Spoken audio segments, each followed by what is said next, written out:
Okay, hi everyone. Manuel Bittencourt here. Today we have Claudio Ferraz from UBC with us. Claudio is a professor of economics at UBC and also a part-time professor at PUC-Rio and a fellow of the Econometric Society. And his papers have appeared in journals such as QJE, AER, JPE, AEJ, and in the Journal of the European Economic Association. Claudio, thanks so much for taking the time to be with us today. Great to be here. Thanks for the invitation. Great. And before I forget, we also have Douglas Elmauer from Mackenzie with us, which is the Presbyterian University of São Paulo.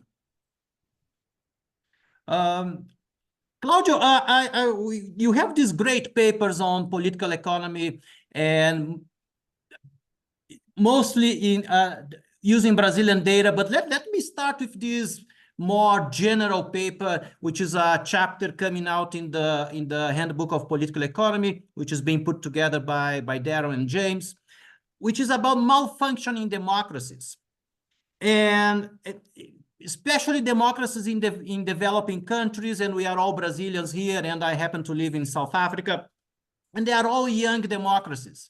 And you argue that they tend to underperform in providing effective governance. Tell us in general terms, what do you mean by that? Okay, so what we did in that chapter was trying to summarize what we think is what we know, especially I think in terms of what has been done in the past, I would say 20 years. The initial point from that chapter was James Robinson wrote actually a chapter from the Handbook of Development Economics that was published maybe like 20 years ago on governance and political economy. And it was funny to go back, because if you look at their chapter at that time, it was mostly cross-country regressions, right? Like you think 20 years ago, what we knew about governance was really trying to think, okay, some countries are doing better, others are doing worse. What is quality of government correlated with? So it was a kind of like a really nice chapter, but it was really cross-country regressions. And in the past 20 years, what happened is that the evidence that we have using more microdata, using within country variation, more recently than using field experiments, lab experiments, etc., completely exploded, right? So what we wanted to do in that chapter was really try to understand, on the one hand, okay, what are the things that make democracies in poorer countries perform poorly? And on the other hand, let's try to survey what we know of why. And what I think we do that I think is a little bit different what's out there is that we frame it in terms of thinking about accountability.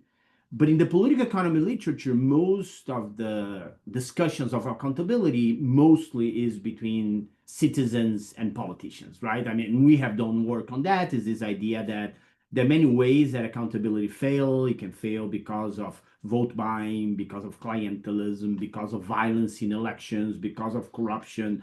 So you can go through like the many kind of malfunctions of democracies and how they're common in many of the developing countries. So we survey what we think we know at this point, but we also try to bring in other sorts of accountability to complement that. And I think one thing that we try to do in that chapter is bringing what some people have called horizontal accountability, going back to like Guillermo Dono, etc., right? So is not only checks and balances that comes from, say, different parts of the government, kind of legislative vis-a-vis executive, but also kind of like checks and balances that come from other organizations within the state, right? So, for example, the judiciary or tribunals, accounts, etc., right? Like audits, agencies, like all these other sorts of accountability. So although there's not a massive literature on that, we try to serve, okay, what we know about that and how they can improve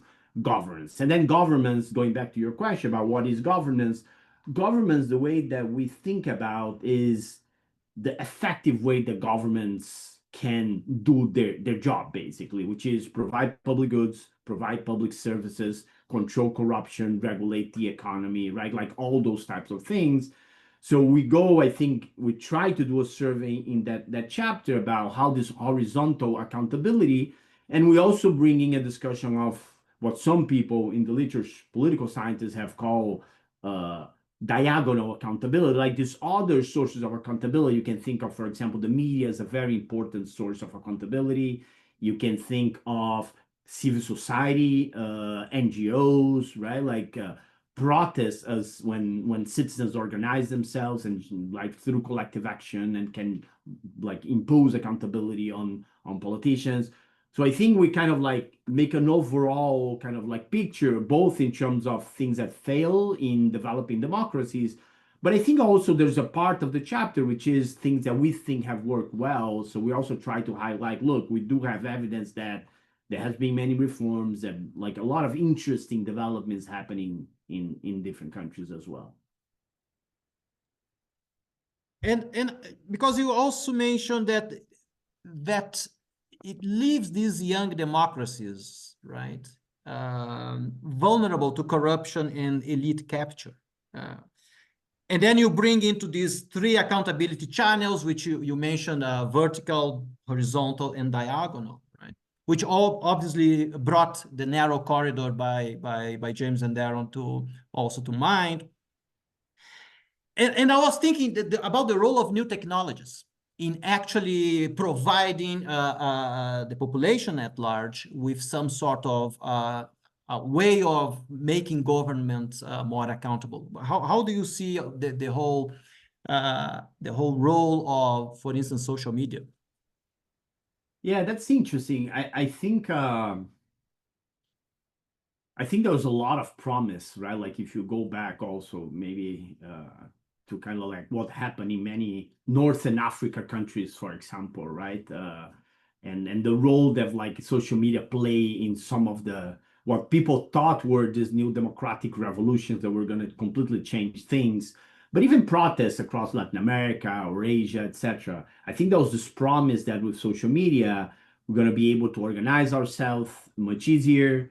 Collective action is going to be easier. We're going to be able to protest, and kind of like the distance between politicians and citizens is going to shrink, and accountability will improve a lot. And we haven't completely seen that, right? And I think what we underestimated, I think, was the possibility, first of all, how the algorithms of most of the social media work, right? And which means that they are not super democratic, right? Like they tend to bias towards things that generate clicks, and things that generate clicks are not always the pro-democracy kind of like messages. So some of these algorithms then became very easy to be captured by politicians, and we have been seeing that in many countries, right? Especially more populist politicians. We wrote a paper, we have a working paper that I have with Felipe Campante, which is another Brazilian economist, Pedro Souza, and Pedro Tepedino, which is the next student of mine that then went to do a PhD at MIT, where we actually try to answer that question. We use Facebook in Brazil. So we actually downloaded 4 years of data of all the posts that federal deputies in Brazil post on Facebook. And we used the entry of 3G internet in the 2010s in Brazil, right? Which was relatively small in the beginning, and then it spreads across municipalities. And we asked the question, like, does it improve accountability or at least responsiveness from the side of politicians? And we find this really mixed message where what we find is when 3G internet enters municipalities, politicians start using Facebook to communicate with people in those municipalities. So if I'm, say, a legislator, I'll start posting about the naming that municipality, trying to interact with citizens in those municipalities. But when you look, for example, at delivery of, say, funds to those municipalities, we don't find that those things go together. In fact, we actually find the surprising result of substitution, where politicians will engage online but not offline with those type of municipalities, right? Now, of course, this is just one example, but I think we have multiple examples of how these technologies have not completely delivered in terms of improving kind of like accountability. Now, there are success stories. I mean, I think there are success stories where internet has been used to improve transparency, right? Like that allows internet combined with, for example, laws that make governance more transparent, right? Like that has happened in many countries, like freedom of information laws, for example, that exist, say, in India, that exists in Brazil, that exists in Peru, that exists in many countries. I think that has been really good to allow media and NGOs to monitor better politicians, right? So in that sense, I think that's one kind of like success on that part. Douglas, would you like to ask Claudio anything about this particular chapter? I had a question about the paper Malfunctioning Democracies. There is, according to you, 3 channels of accountability, vertical, horizontal, diagonal. And in Brazil now, we have troubles with, for example, polarization that affects vertical and horizontal accountability, in my opinion, and fake news that affect diagonal accountability. In your opinion, how can we solve that? And something else about that you can say about? Yeah, that's very hard. I think that's a $1 million question, right? I think polarization is, I mean, it's not only Brazil, right? It's like it's happening in many places, right? It's very clear in the US. It's very clear in many countries across Latin America, right? So been following what's the election in Colombia, the election in Peru is like exactly 50-50, right? Like so there are many countries where this polarization is, society is completely divided between kind of like left and right, and the center has kind of like completely disappeared in many cases. And it's very complicated, right? Because it is true, like you're saying, that really diminishes accountability, right? In the sense that when politics becomes us versus them, and is like a team, then I want my guy or my girl in power, independent whether they're corrupt or not, or they deliver like goods or not, right? Like I'd rather have my person, even if they're not very good, and then reduces the incentives of politicians to do a good job. And I think that's a huge problem.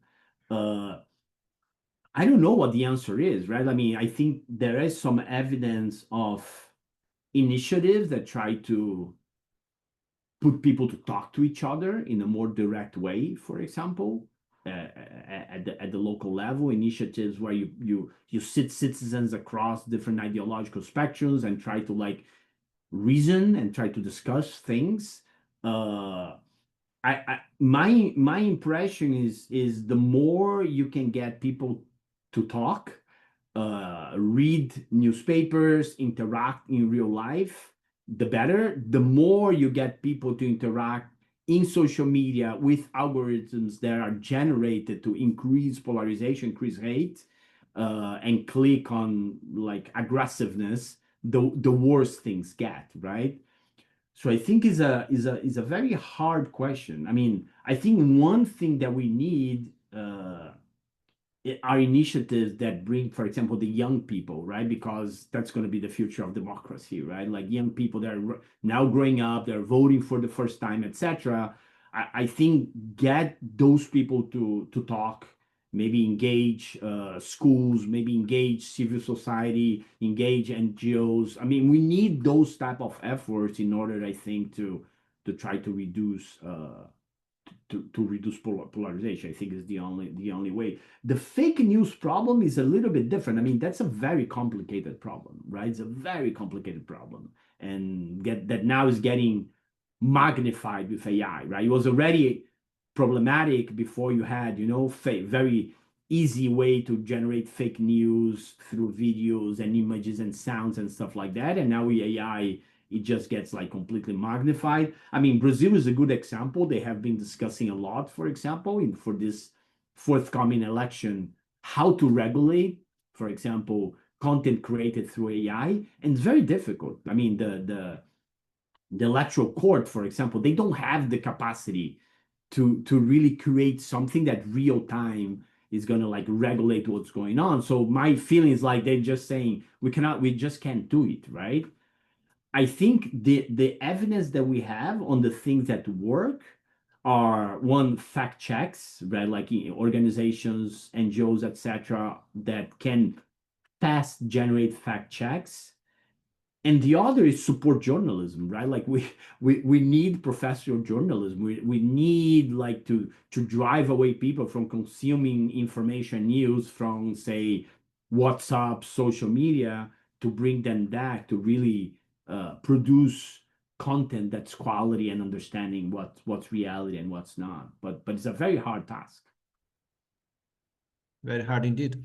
So I wanted now to move straight into Brazil. And you have this super cool paper, The Real Cost of Washing Away Corruption.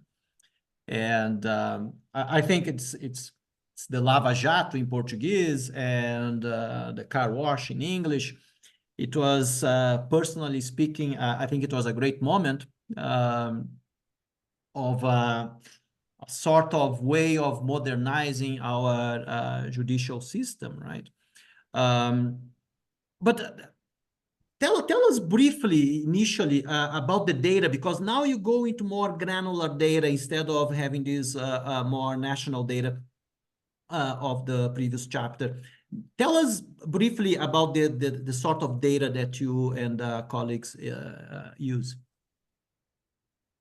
Okay, so the motivation for that paper, so there are two motivations for that paper, I would say, and then I'll tell you what data we collected in order to try to answer that question. One is this idea that there are different types of corruption scandals, and some corruption scandals, they're kind of like tiny. But this was a massive corruption scandal, right?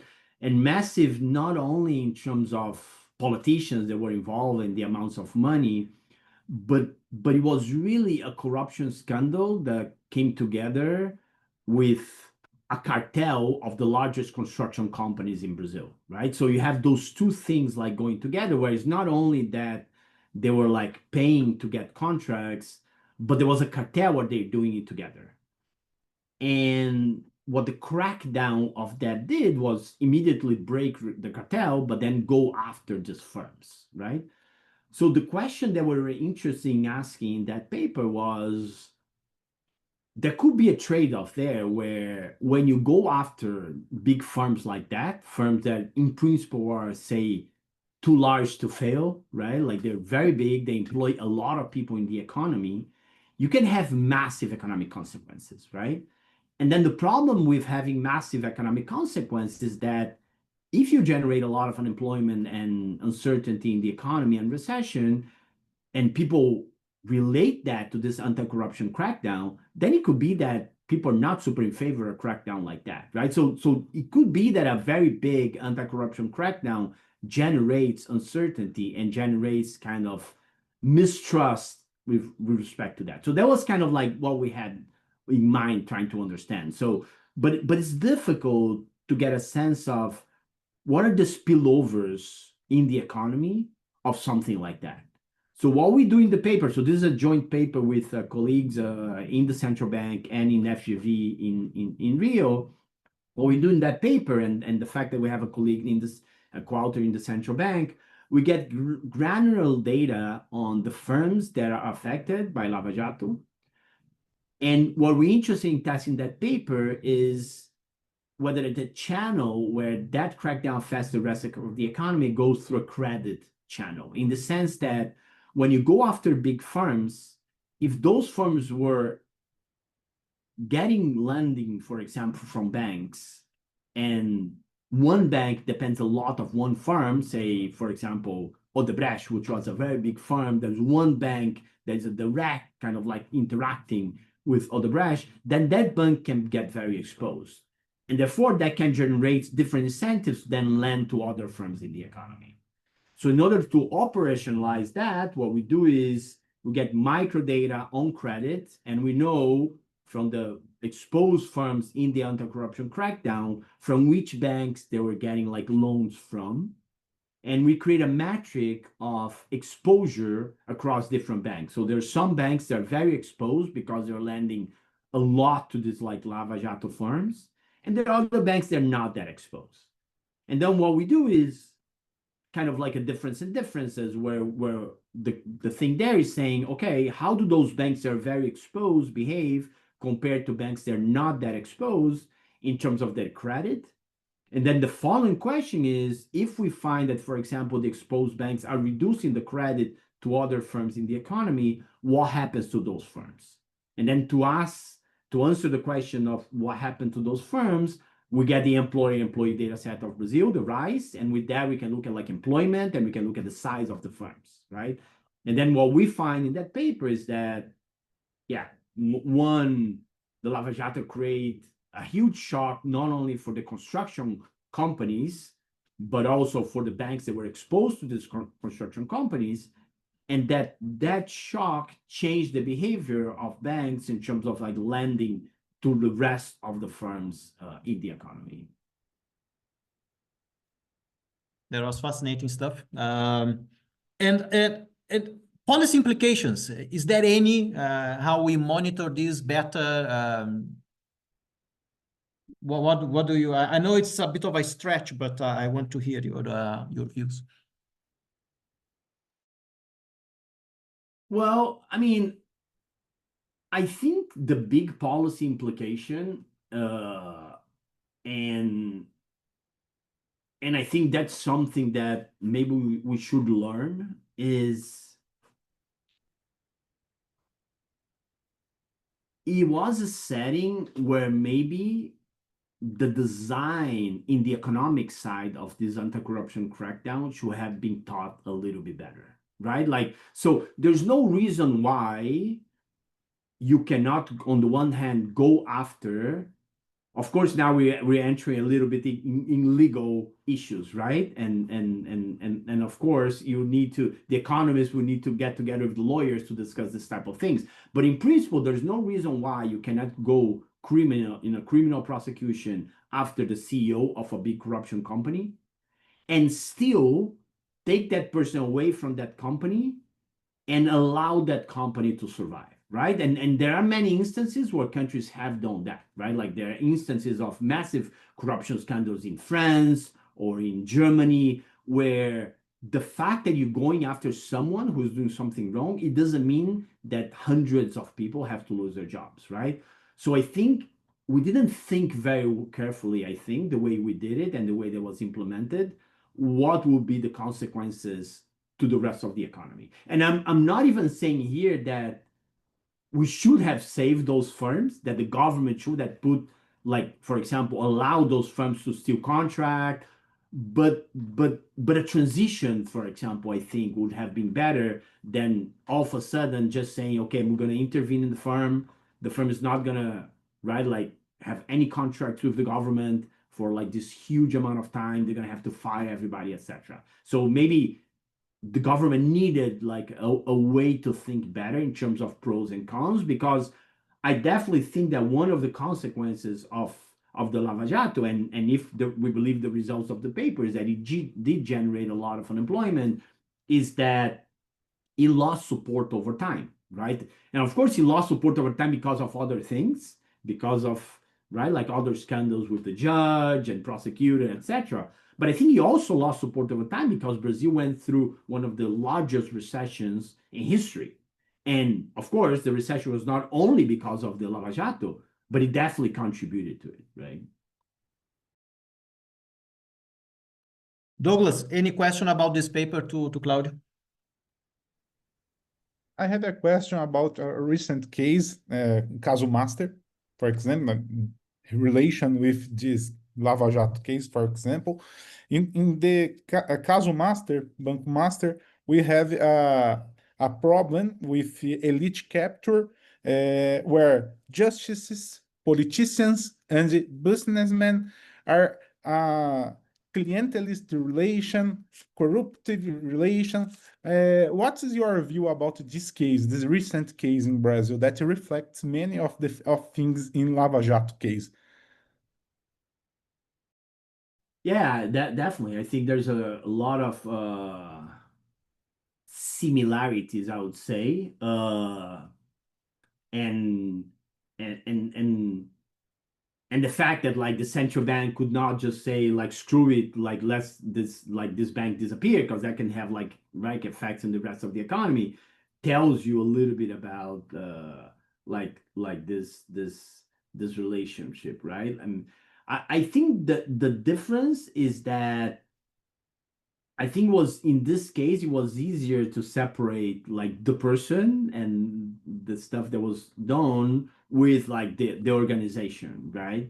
It was not that all of a sudden you said, okay, and in part because there was something in Brazil called Fundo Garantidor de Crédito, so people were getting like their money back, right? Like there was an insurance for this kind of like bad assets that these banks were selling, that because of that you didn't have the same effects, I think, in the rest of the economy. Of course, someone's going to have to pay the bill, and taxpayers are going to have to pay the bill, right? But the role of Fundo Garantidor de Crédito was similar, as if the government will intervene and give special unemployment insurance to a lot of people. In the case of Lava Jato, will be more or less kind of like a parallel, right? Where the government is coming in and insuring part of the people that lost because of this. But I think in terms of corruption and the modus operandis of this, I think there's a lot of parallels, right? Like,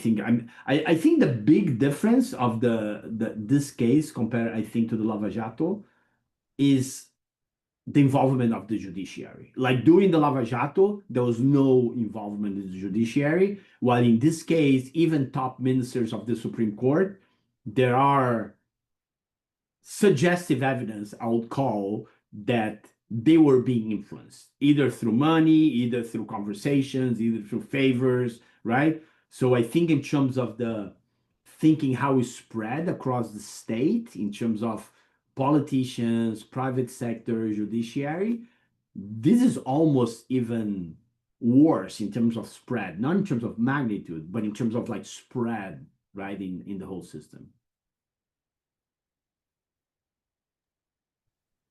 Yeah, we seem to be getting better and better on corruption. Anyway, let's let's move to another paper, perhaps.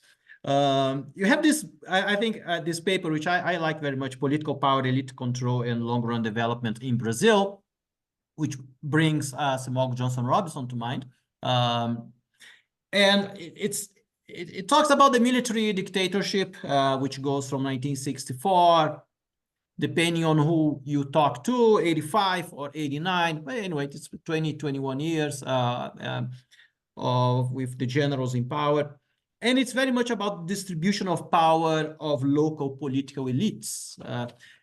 So what has changed? What did the generals did so that the distribution of power changed in some places? So there was a sort of reversal of fortune. So what has happened there, Claudio? Yeah, that's kind of like an interesting paper. So that paper started from where we actually started, like we plotted this graph and we observed this reversal of fortunes, right? Like we observed that places that used to have a lot of concentration of power between families. So, for example, you have municipalities in Brazil, small, more rural, where, say, two families have been ruling the municipality for like 50 years, 80 years, right? Like we have this persistence of the same families ruling those places. And we observed that if you go back to, like, say, the 1960s, before the military dictatorship, those places did way worse, as you would expect, right? Like, so they were poorer. I mean, there's not amazing data to measure poverty at that point, but it correlates negatively with a lot of stuff that are good proxies of poverty. And then what happens is, if you look at what happened to some of these places many years later, you look at like the 1990s, for example, after the democratization, some of these places are doing better. And then the question was like, what happened in these places? And what happened is many of these initial families that used to rule these municipalities, they kind of like disappeared, or at least they lost political power. If they didn't disappear, maybe they're still there, but now there's way more political competition in those places. And that paper was trying to, was a fascinating paper, because what we show in that paper it was one of the reasons that those municipalities appear was the unintended effects of a policy or an institutional change that happened in Brazil during the military dictatorship, where what the military dictatorship did is they kept those local elections running. So they allow elections for mayors in most places except the capitals and these very special cities. But they only allowed two parties to compete, right? Like the party that would support the military dictatorship, the Arena, against the MDB, which was the party that was like the opposition. But that was a problem for the military dictatorship, because if you think that you have, say, two right-wing agricultural elite families in a place that used to alternate for power, well, now both are in the same party. They are in the Arena. So then that's a problem, because only one of them can win. So they created this unique institution called the sublegenda, right? So where they allow in one party to have multiple candidates. So Arena could run, for example, Arena 1, Arena 2, and Arena 3. It can run, like, say, 3 candidates, which was a way to accommodate kind of different elite families within the same party. And what we show in that paper is that created an unintended consequence where that allowed more political competition. So more people was able to compete, because if before you only have 2 families, now you allow, let's say, a 3rd family, for example, to enter. And after Brazil transitions to democracy, that creates like an increase in political competition and a reduction in the persistence of the elites, like after 1985. And we show in the paper how that creates actually good economic outcomes, social outcomes. We look at like infant mortality and schooling. And so it's kind of an interesting unintended effect of a reform that was implemented without thinking what were maybe the potential consequences in the future for democratization. It's fascinating. Claudio, I had so many other questions, but I think we should wrap up. Let me thank you again for making the time. Thank you also, Douglas. And I will stop recording now. Thank you.